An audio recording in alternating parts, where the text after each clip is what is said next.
The United States has been accused of violating international law by killing innocent civilians in drone strikes. Reports by Amnesty International and Human Rights Watch say that US officials responsible for drone attacks in Pakistan and Yemen could be committing war crimes. And in both countries, the use of drones is creating a backlash against the US. Our Washington correspondent Rajini Vaidyanathan has more. The remains and rubble of a drone strike in a tribal area of Pakistan. The unmanned aircraft attack from the skies. The US has been using this method to target and kill terror suspects for a number of years. But there's growing concern about innocent civilians who are also dying in these strikes. Amnesty International analysed 9 such attacks in Waziristan, northwest Pakistan. It found that men, women and children appear to have been unlawfully killed or injured. It also claims some of the attacks could be seen as war crimes. The Human Rights Watch organisation separately investigated 6 drone attacks in Yemen and concluded that 2 of the strikes killed innocent people indiscriminately. People in Yemen, in Pakistan, in Somalia are asking why is the U.S. carrying out these strikes and not telling us when they kill innocent civilians? It's getting to the point where in many of these areas, citizens are more fearful of the U.S. than they are of the militants whom the U.S. is combating in their countries. The use of drones has gone up since President Obama came to office, with many people criticising his administration for a lack of transparency over their use. Many people want to know more about who they're targeting and when and how they're deployed. This week, Pakistan's Prime Minister Nawaz Sharif is in Washington for talks. He says drones are a challenge to his country and could ask President Obama to stop these kind of strikes when the pair meet on Wednesday. The US continues to use drones as a way to fight extremism. But these latest reports from human rights organisations say there needs to be more information and further investigations into what happens when innocent people end up getting killed. Rajini Vaidyanathan, BBC News, Washington. And we are speaking to Amnesty a little later in this programme. Now, let's get more on that top story. Human rights groups say that US drone strikes violate international law. With me in the studio, one of the authors of this new report, Polly Truscott. She's head of the Amnesty International South Asia programme. Thanks very much for coming in. No one is going to want to see innocent civilians die. Many have died over the last few years. But what on earth is the alternative? Well, I think, first of all, let's talk about those actual cases that we've found. What we found is that an old woman, 68-year-old woman, picking vegetables in the field, were surrounded by her grandchildren, was blown apart, and her children were also injured in that attack.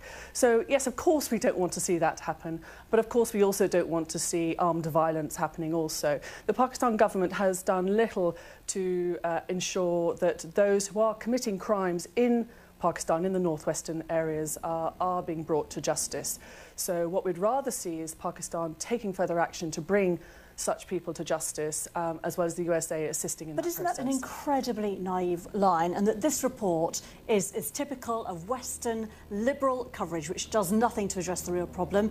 You know, critics of the Pakistan government say they not only don't address the problem themselves, they are causing it. They set up the Taliban. They are funding many of the militants who carry out the terrorist activities in the first place. And in any war, you're going to get innocent civilian casualties. Well, first of all, Amnesty International's work has focused very much on violence by armed groups in the past. We've also looked at violence by Pakistan armed forces. But why don't you criticise the Pakistani government now further, what we're doing instead is of just criticising the United States? Let me answer your question first. You asked me why we're focusing on this now, and is it a Western agenda? No, it's not. What we're finding is that the people in the tribal areas are being attacked on all sides by the Taliban, by Pakistan forces. But the point is, you've got no alternative. Now from the skies. You suggest nothing as a real alternative to the growing problem of militancy.